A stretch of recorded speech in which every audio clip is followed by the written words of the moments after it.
Кыргызстан өзүнүн соңку тарыхында өлкөбүздүн мамлекет катары калыптануусуна салымын кошкон адамдар болду. Мекенибиздин чыгаан уулдарынын ошол тобунда Апаз Жумагулов дагы бар. Ал Кыргызстандын элинин тагдыры үчүн өзүнө жоопкерчиликти алгандардын бири. Апаз Жумагулов. Апаз Жумагулов 1934 Аламүдүн районунун Көкжар кыштагында жарыкка келет.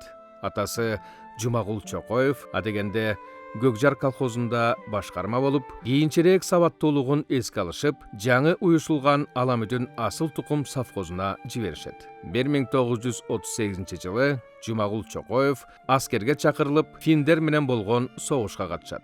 Улуу ата мекендик согушту 1941 жылдан баштап Волгадан Берлинге чейин басып өтүп, 1945 жылдын аяк ченинде япондор менен болгон согушту жыйынтыктап, Манчжуриядан кайтып келет. Согуштагы каармандыгы үчүн 2, 3 даражадагы даңк ордени, Кызыл жылдыз ордени жана 3 медаль менен сыйланды.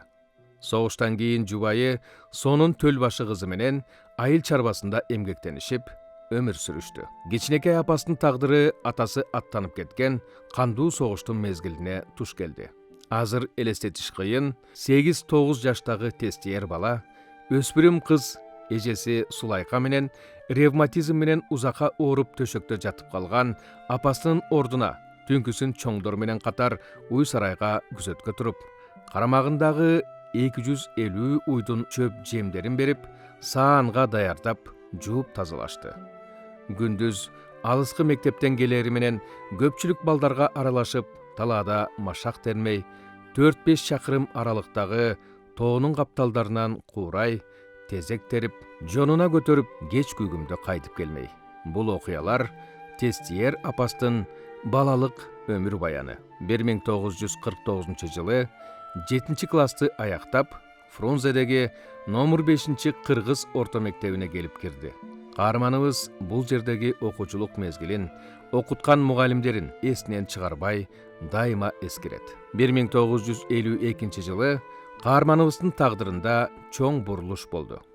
Бул жылы Фрунзедеги номер 6 мектепти аяктап, жетилүү аттестатына ээ болгон Апаз Жумагулов тагдырын алыстан сынап көрүүнү эңсеп, Москвадагы Губкин атындагы нефть институтуна экзамендерди ийгиликтүү тапшырып, бул легендарлуу окуу жайынын студенти болуп калды. Институтта окуу менен катар эле СССР Илимдер академиясынын нефть илим изилдөө институтунда насаатчысы Владимир Абрамович Далицкийдин кафедрасынын лабораториясында 3 курстан баштап иштеп баштады. Институтту ийгиликтүү аяктаган соң ушул илимий институтка калтырышты. Аспирантураны окуп, илимий окумуштуу болууну көксөгөн апастын ой максаттарын, ал кездеги 2 жылдык эмгек стажыны талап кылган мыйзам ченеми, бир четинен улгайып калган ата-энесине жакын барууну көздөгөн себептер илимий институтту калтырып, өз мекенине кайтууга аргасыз кылды. Каарманыбыз өзү баяндагандай, 1959 жылы жаз айында Москва-Анжиян поезду менен жолго чыкты.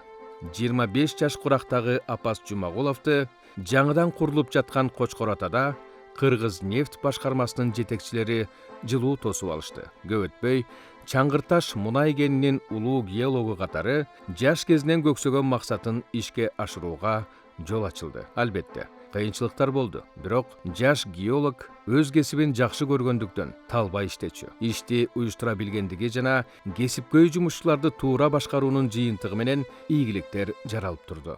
Жумагулов кийинирээк келди, ошондон келгенден кийин. Бул киши кандай киши экенин биз азыркы чейин түшүнбөйбүз. Эмне десе, уже таярда. Бүгүн десе бүгүн, эртең десе эртең. Испособканы кийип, путунда керде өтүк, башында каска, жаныңда турганын тааныбай калат элек. Мына музула билет, ошо маалда булар жаш бала болчу. Түшү кирип кошо иштейт эле. Мен начальникмин, же мен директормун, же башка дебейт болчулар. Көрсөтүп турат эле мындай, тегин дейт. Апаз Жумагулов 28 жашында Кыргыз нефть башкармалыгынын башкы инженери болуп дайындалат. Ошол мезгилдерде жаңы нефть булуңдары ачылып, фонтан болуп атырылган учурларда нефть өндүрүү 500 000 тоннага жеткен учурлар болду жана көп жылдар бою жылына 300 000 тонна көрсөткүчтү кармап келди. Газ өндүрүү жылына 1,5 миллиард кубка жетти.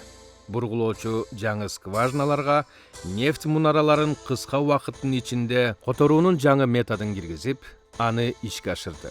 Жетекчи катары улуттук кадрларды өстүрүү максатында бул тармактагы институттарга жолдомо аркылуу дилгирлүү жаштарды жөнөтүп, жогорку билим алышына себепчи болду. Анын ишмердүүлүгүндөгү мындай айырмаланган өзгөчөлүктөрү андан кийинки эмгек жолунун бурулушуна себепчи болду. Мен биринчи жолу 60 жылдарда Кыргыз нефти башкармасынын ишканаларын көргөндө ошондо биринчи жолу Апаз Жумалыш менен тааныштым. Ошол жолукканда Апаз Жумалыш мага кандайдыр жаш адис катарында абдан жабып калды. Келечеги кең адис катарында мен аны кабыл алдым. Ошол Кыргыз нефти башкармасынын башкы инженеринен анан биз Кыргызстан Компартиясынын борбордук комитетинин бөлүмүнүн башчылыгына сунуш кылдык. КПСС борбордук комитетинин бөлүмү биздин сунуш менен макул болду. Апаз Жумалыш Кыргызстан Компартиясынын борбордук комитетинин өнөр жай жана курулуш бөлүмүнүн башчысы болуп бир топ жылдар иштеди. Бул ишти Апаз Жумалыш тезинен өздөштүрө баштады. Өзүнүн жөндөмдүүлүгүн, билиминин тереңдигин көрсөттү. Апаз Жумагулов партиянын борбордук комитетинде 6 жыл бөлүм башчы, 6 жыл секретарлыкты аркалап, 1973-85 жылдары жалпысынан 12 жыл өнөр жай, транспорт, курулуш, энергетика, материалдык техникалык камсыздоо, байланыш, соода, эл чарбасын пландоо тармактарын көзөмөлдөдү. Апаз Жумагулов негизги уюштуруучулукту алдыңкы орунга койду. Пландарды түзүп, талапты катуу коюп, адатынча эл менен аралашып, жумушчулар менен жумшак мамиледе болор эле. Ар бир жетекчи менен иштерди талдап, ишти алга жылдыруунун жолун издечү. Ошол мезгилдерде кубаттуу гидроэлектр станциялар ишке берилип, машина куруу, электрондук эсептөө, приборлорду жасоо, жеңил өнөр жайлары, айыл чарба продукцияларын кайрадан иштетүүчү ишканалар, Борбор шаардагы чыгыш жана батыш өнөр жай зоналары күчүлдөп иштеп турган. Жалпы республикадагы турак жайлардын, социалдык жана административдик объектилердин салынышы күч алган. Өлкөдөгү экономикалык индустриянын негизи болгон бул ийгиликтерде Апаз Жумагуловдун ишмердүүлүгүнүн чоң салымы болду. Республикадагы геологиялык чалгындоолордун жыйынтыгы болгон ондогон кен байлыктардын табылышы, алтын казуу өнөр жайынын туңгучу болгон Макмал алтын комбинатынын ишке киришине, Манас аэропортунун, Борбор шаардын көркүн ачып турган Ак үйдүн, филармониянын, тарых музейинин, улуттук китепкананын, Бакыт үйүнүн, Саат мунаралуу Кыргыз телекомдун, Жеңиш, Ала тоо аянтын курчаган мрамор кийинген имараттардын пайда болушунда каарманыбыздын алгылыктуу салымы бар. Ошол мезгилдеги Фрунзе шаарынын бул курулуштарынын архитектору Турдакун Усубалиев, прорабы Апаз Жумагулов деп тастыкталган сөз айтылып калган. Советтик доордо республикада орчундуу чоң долбоорлор ийгиликтүү ишке ашырылды. Жана Союздун жоюлушу менен мындай ири долбоорлордун токтоп калгандары да болду.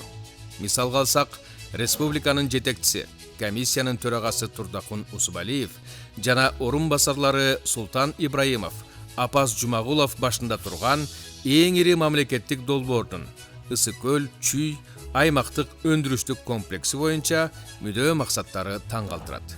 Долбоор Кыргызстандын аймагында жаралып жана 192 чакырым аралыкты басып өтүп, коңшу өлкөгө кирип кеткен Сары Жаз дарыясынын суусунун бир бөлүгүн бурууга негизделген.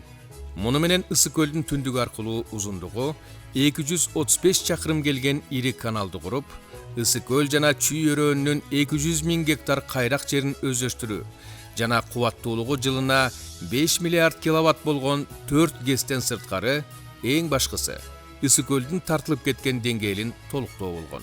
Бул маселени чечүүгө СССР Илимдер Академиясы дагы кошулуп, президенти академик Александров башында турду.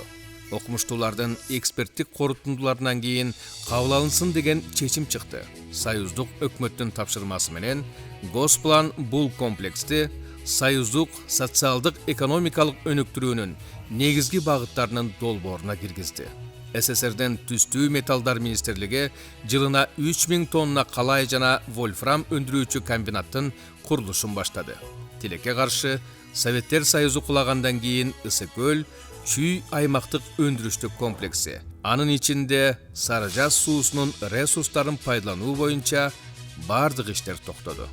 Апаз Жумагулов Ысыкөл чүй аймактык өндүрүштүк комплексин азыркы убакытта толугу менен болбосо да улантып кетүүгө мүмкүнчүлүктөр бар экенин эскертип, акырындап киришсе ишке ашып кетерине да ишенет. 1977 жылдары СССРде электроника өнөр жайына керектелүүчү жарым өткөргүч материалына болгон муктаждыктан улам мамлекеттик пландоо комитети 1600 тонналык заводду курууну чечет. Тендер жарыяланып, республикалар сунуштарын оозунуп бере баштайт. Бул ири долбоорго болгон таймашта Турдакун Усвалиевдин командасы кандай да болсо тендерди утуп алуу жолдорун издейт. Комиссиянын жетекчилерин, долбоордун авторлорун Таш көмүр шаарына алып барышат. Ал жердеги заводко жетишээрлик энергия бере алган Шамалды Сай ГЭСин, темир жолду, таза суусун жана башка шарттарын көрсөтчөт. Талыкпаган аракеттердин жыйынтыгы менен Кыргызстан союздук маанидеги бул ири долбоорду жеңип алат. 1980 жылы каражат бөлүнүп, экспортко багыт алган жарым өткөргүч материалдар заводунун курулушу башталат. Аны менен катар кичи шаар да салына баштайт. 1987 жылдын аягында таза кварцовый тигель берүүчү цех ишке берилди. Жана 1991 жылга чейин жылына 215 000 тигель өндүрүлүп, Россия, Украинага сатыла баштаган. Союз кулагандан кийин завод толук бүткөрүлмөк турсун иштеп жаткан цехтер токтоп калды. 1993 жылдын декабрында өкмөт башына кайра келген Апаз Жумагулов өзү баштаган иштерди колго алып, катуу аракети менен 1997 жылы поликристалдык кремний өндүрүлүп баштап, аны толугу менен япониялык фирма сатып ала баштады. Апаз Жумагуловдун ишмердүүлүгүн, ишти жакшы билгендигинин, эл менен масса менен иштөөдө өзүнүн жакшы тажрыйба ээ болгонун эске алып туруп, биз Апаз Жумагуловду Ысыкөл областтык партия комитетинин биринчи секретарлыгына сунуш кылдык. Бул сунуштагы КПСС борбордук комитети колдоду. Ысыкөл обкомунун мүчөлөрү Апаз Жумагуловду бул кызматка бир добуштан шайлады. 1985 жылдан Ысыкөл областын 1 жылга жакын жетектеген Апаз Жумагулов аз убакытта болсо дагы областтын экономикасына алгылыктуу салым кошконго үлгүрдү. Борбордук комитеттеги көзөмөлдөгөн тармактарынан айырмаланып, областтын негизги тармагы айыл чарбасы. Бирок Апаз Жумагуловдун терең чарбачылдыгынын жана баамчыл көрөгөчтүгүнүн айыл чарбасы да сырын жашыра алган жок. Ошондуктан кыска убакыттын ичинде областтагы дасыккан айыл чарба жетекчилери менен чогуу иштешип, дыйканчылык менен мал чарбасын жана тоют базасын жогорулатканга көп аракетин жумшады. Тагдыр насып буйрук дегенде кайра келип, Совминдин төрагасы болуп экөөбүз бул жерден дагы иштеп калдык. Биз чогуу иштеп калган кезде Советтик дугары бар эле Совминдин төрагасы катарында Жумагулов. Көп учурда Москвага барып, Кыргызстандын экономикасы боюнча, бюджеттер боюнча маселелерди коюп, Советтер Союзунун председатель Совминине кирип, жылына болгон бюджеттерди ал жерден жактап, коргоп, көбүрөөк акча алып келип, экономикага жылсын деген жагынан да ачык айталы, бул киши абдан тырышчаактыгы, ишти билгендиги, ошол жылдары көп өзүнүн салымын кошконго алып келди да. Он человек скромный, но очень грамотный, знающий человек, контактный весьма. И с ним легко работать было. Он ставил вопросы очень серьезные такие. Естественно, зная его очень большую выдержанность и то, что он зря никогда не ставил те вопросы, которые как говорят, не приносили бы пользу республике, мы, естественно, с большим пониманием относились к его просьбе, к его предложениям. И у нас хорошие были, очень хорошие отношения, и деловые такие отношения, и личные у нас. Симпатия, не только моя была симпатия к нему, но я должен сказать, и президиум Совета Министров тоже большой симпатией к нему относился. Апаз Жумагулов 1986 жылы Кыргыз ССР Министрлер Советинин төрагалыгына келген учуру СССР мамлекетиндеги кыйын мезгилден башталчу эле. Сенектик мезгилден чыгуу деген ички саясат менен коштолгон кайра куруунун башталышы, мамлекеттик кабыл алуу, сергектик үчүн болгон күрөш жана буларга кошулган айкындуулук урааны зор өлкөнү экономикалык, саясий кризиске алып келди. Апаз Жумагулов биринчи күндөн эле өкмөттүн ишмердүүлүгүн, социалдык экономикалык процесстерди тездетүүгө бурат. Жалпы элдин, эмгекчилердин алдыдагы жашоо деңгээлин жакшыртууга конкреттүү чаралар көрүлдү. Республиканын эл чарба комплексин кайрадан курууну, кылдаттык менен ишке ашырууну жана бул багытта туура башкарууну жөнгө салуудан баштады.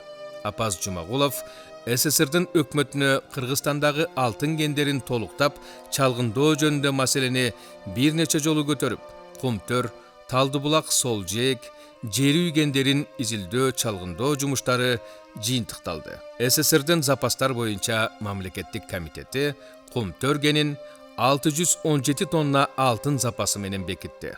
Он как-то поставил передо мной вопрос о том, что надо доразведать месторождение золота, с тем, чтобы в дальнейшем его можно было, это месторождение, разрабатывать, эксплуатировать.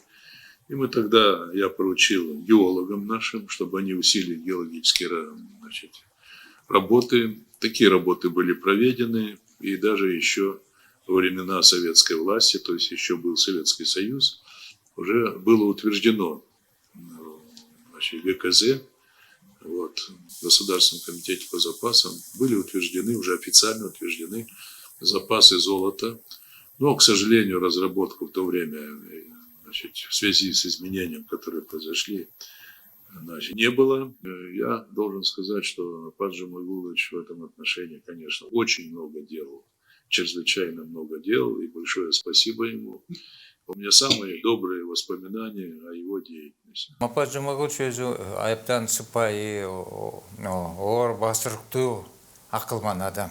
Мезгил өзү далилдеди. Мен мэр болгондо Фрунзе шаарында жер маселеси өтө курчуп кетти. Анан экөөбүз жерди элге беребиз деп аябай тыгыз байланыштуу иштеп калдык. Парт чиновниктер жерди бербеш керек, токтомдор бар, мыйзам бар деп катуу позицияны кармашты да. Апаз Жумагулович экөөбүз биз терс позиция кармап, элге бир топ мына азыркы жаңы райондор түзүлбөдү. Ошол жерлерди биз бергенбиз. Мен аябай урматтап жүрдүм, элге жакын киши деп. Кыргызстан эгемендүү мамлекет болгондон кийин чоң өзгөрүүлөргө дуушар болду.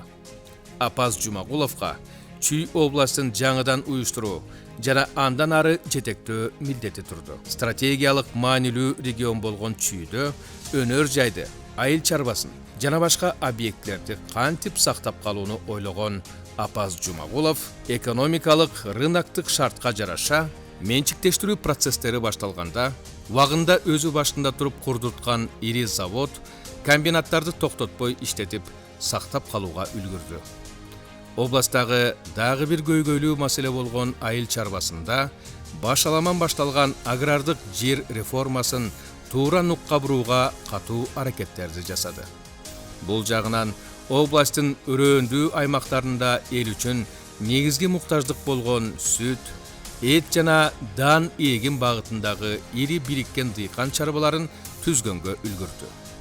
Чүй областын толук кризистен чыгарууну көздөгөн Апаз Жумагулов тынымсыз талбай иштеди. Жыйынтыгы менен область 1991-93 жылдары экономикалык туруктуулукту көрсөттү. Если кратко сказать уважаемому Апазу Жумагуловичу, то я бы такую применял к нему характеристику. Это уникальная личность, которая очень много сделала для развития нашей страны и для нашей экономики. Не только в советское время, но и в постсоветское время, когда наша страна обрела независимость. В чем заключается уникальность Апаса Джумагуловича?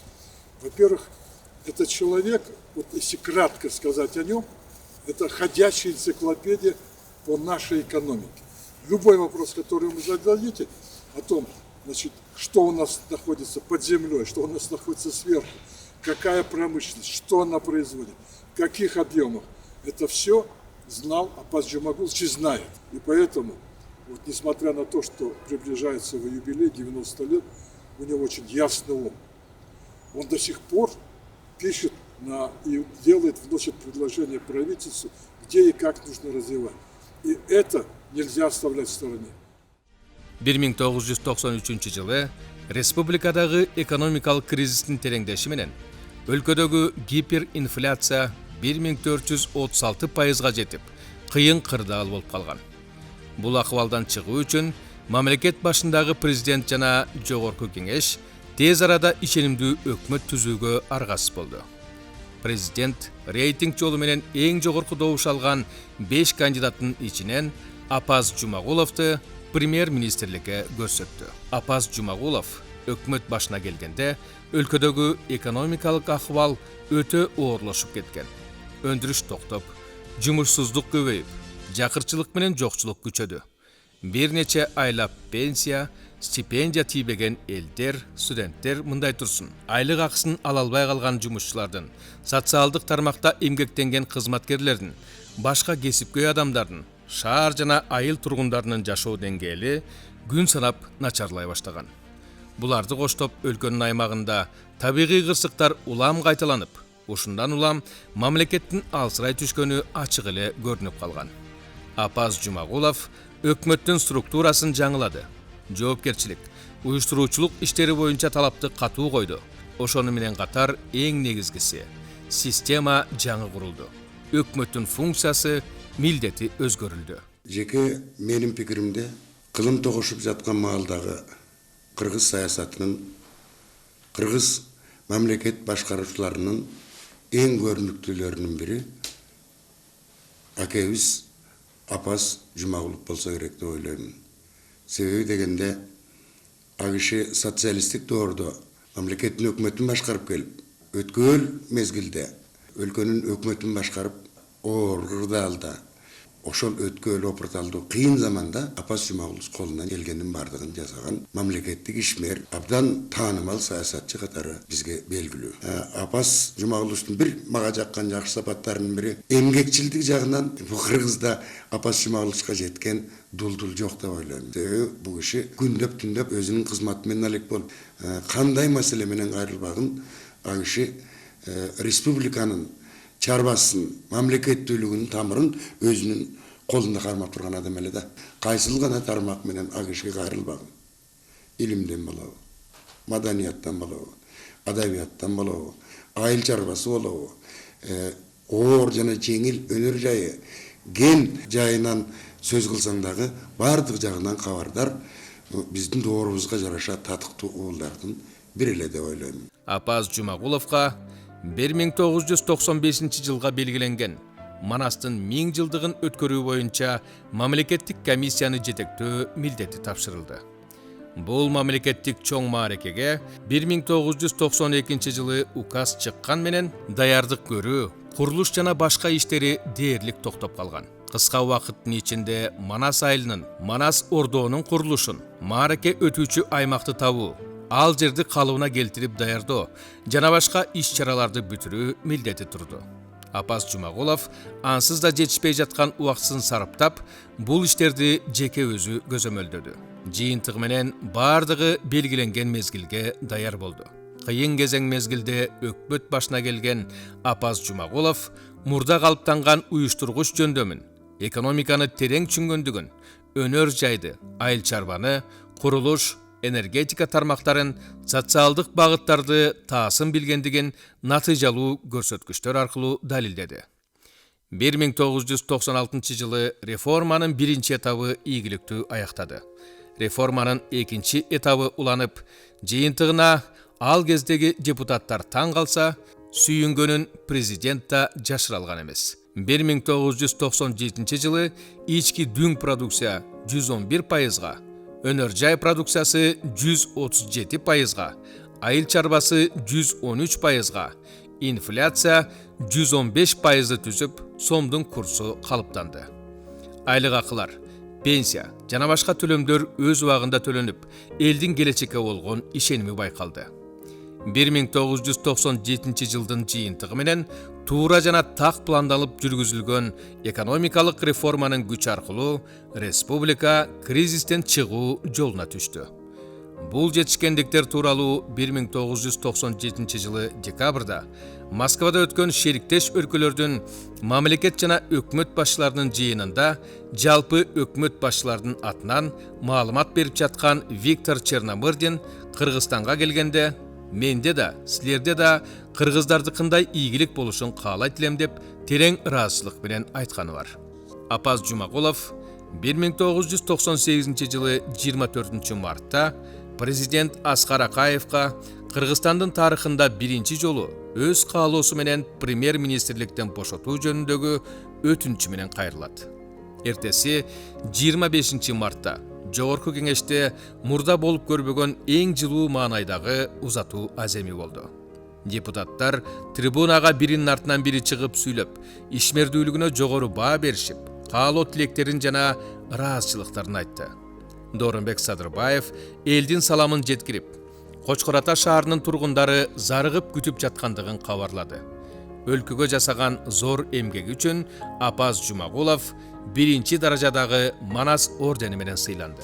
Я знаю, что это действительно счастливый случай для Кыргызстана, что во главе правительства находится Апаз Жумагулович, который внес огромный вклад в построение демократического государства с социальной рыночной экономикой.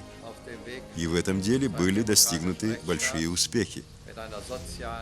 Апаз Жумагулович также прекрасно представлял свою страну за рубежом в качестве посла и приобрел много друзей для Кыргызстана.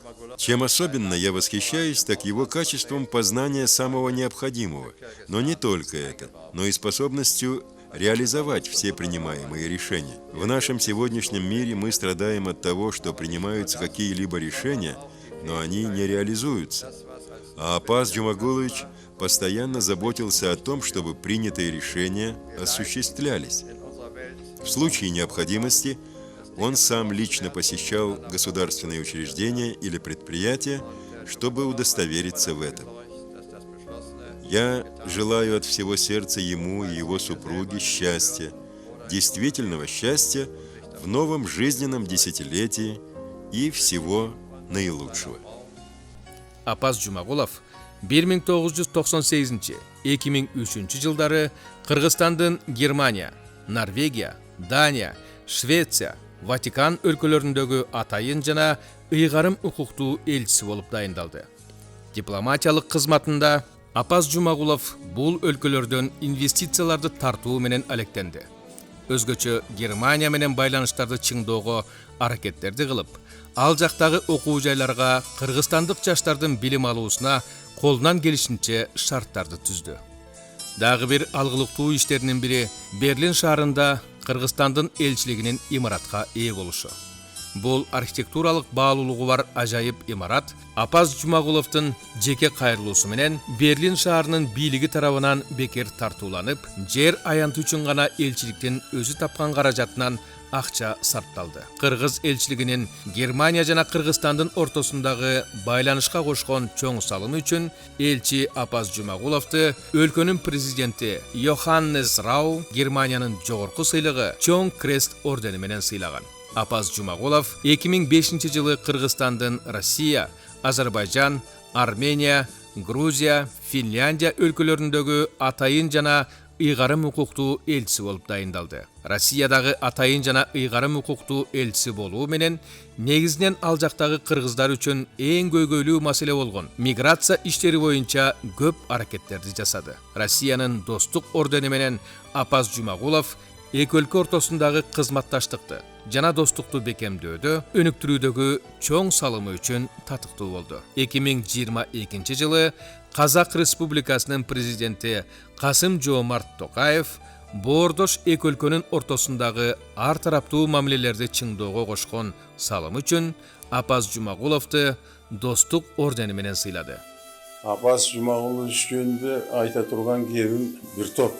Абдан ушу ыраазымын ушундай учур келип, бул киши жөнүндө бир-эки ооз пикиримди айтайын. Апаз Жумагуловичтай ишмер, абдан ушул сөзүнө да, убадасына да, койгон маселесине да абдан орчундуу, бекем турган инсандардын бири. Кыргыздын жетекчилеринде, саясий ишмерлердин арасында, интеллигенциясынын арасында ар түрлүү адамдар албетте болушу керек. Бирок ошонун ичинде бир абдан белгилүү сапаты жагынан, ушу ишмерлиги жагынан как раз Апаз Жумагулович. Анан кийин өзүнүн илим билими дагы, маданияты да абдан келишкен. Элдин турмушун жакшы билет. Элеттеги турмушту, айлападагы турмушту. Мен мунун баарын айтып атканым Советтердин заманында. Кийин перестройканы да башынан өткөрдү. Кийин биздин эгемендик заманыбызга да 3 бурулуштардан аттап өттү да тиги тарихты.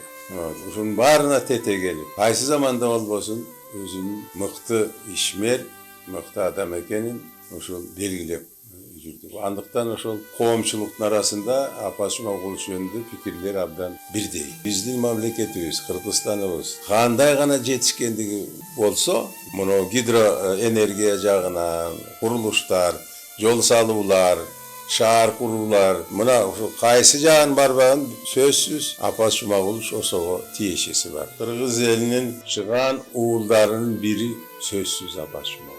Кыргыз элинин бул жагынан ушул багы бар экен. Журт аксакалы Апаз Жумагулович жамы кыргыз журтчулугуна эле эмес, КМШ чөлкөмүндөгү мамлекеттерге да кеңири белгилүү экенин жакшы билесиздер. Апаз Жумагулов кезегинде өлкө кризистик абалда турганда өкмөт башына келип, саясий жана экономикалык кризистен чыгуунун жолун таап, олуттуу экономикалык реформалардын башатында болгон.